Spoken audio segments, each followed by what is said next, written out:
My experience has been with my son, who at the time was 19 and going through the jail justice system, quite an immature 19-year-old and wasn't fully aware of his consequences. During that time, Andy was very emotional, and we had one phone conversation where I actually asked him, "Andrew, are you suicidal?"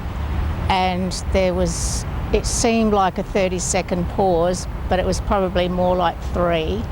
And he finally said, "I couldn't do that to you and Dad." My greatest challenges was about realising and getting to a point that this was about Andrew and his life. And it took time, but I had to find a place where what was my role.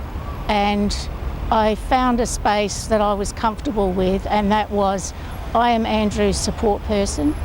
I am his mother, but what he chooses to do with his life is totally in his hands. So whatever the outcomes were, my role was to support him. For me, my whole focus now is about the support person. So because we're not in the same mindset as the person going through this journey, we can't fully understand how they can be in this place. So it's about, how do I find the mechanisms to make or allow me to support Andrew and still keep my head above water.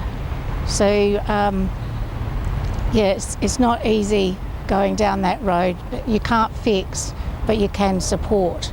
And I think that's what I've learnt out of this.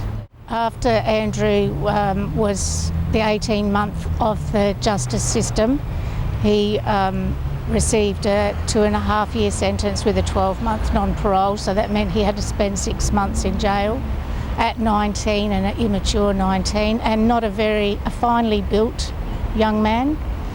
And he was on home detention, and he got back on with his life and got back into the freestyle motocross and became a paraplegic.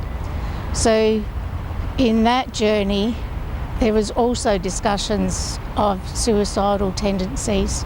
Such an extraordinary thing to happen to anybody.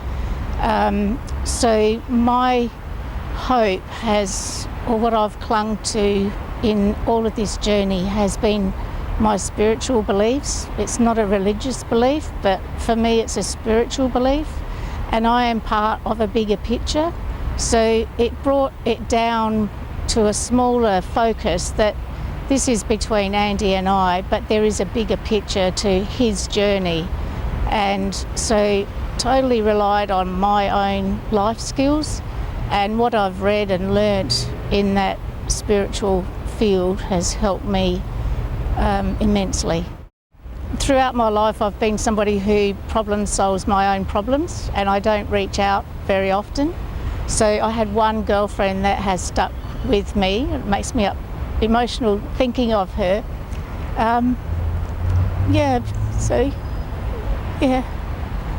She's been there the whole time. So, and I have 3 other sisters who have been there in their own way as well. But my friend Deb has been my one confidant, and sometimes that's all you need. It's just somebody to get it off your chest. And so I did a lot of writing down things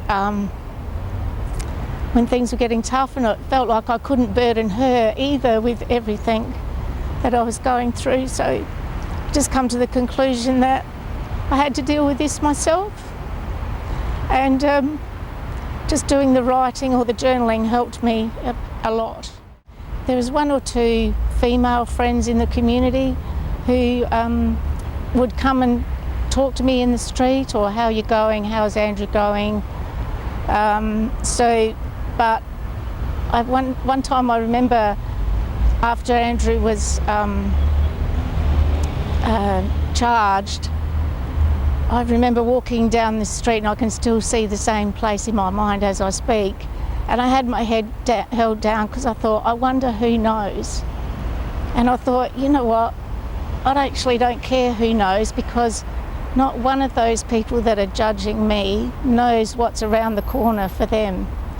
And I thought my parents didn't experience anything to do with drugs and the law with us 4 girls, and here they were experiencing it with their grandchild. So I think it's really important just to know that whatever struggles you're facing in life, it's your lot, and you have to find a way to cope and keep going. Be brave, be brave. Don't be scared to ask somebody that you know that is suffering and or being challenged with the school of life. Be brave and just say, how are you going? Are you okay? And I've asked people, you seem a bit off today, are you okay? And you know, sometimes people don't appreciate that, but you just got to walk away and think, oh well, at least I tried, and that's what I was feeling. So maybe they weren't ready to acknowledge it, I don't know, but or maybe they weren't having an off day. I got it totally wrong.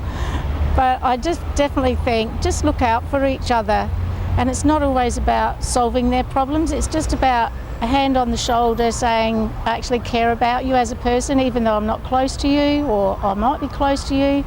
Just show that you care, because at the end of the day, I think that's what we all look for when we're having troubled times.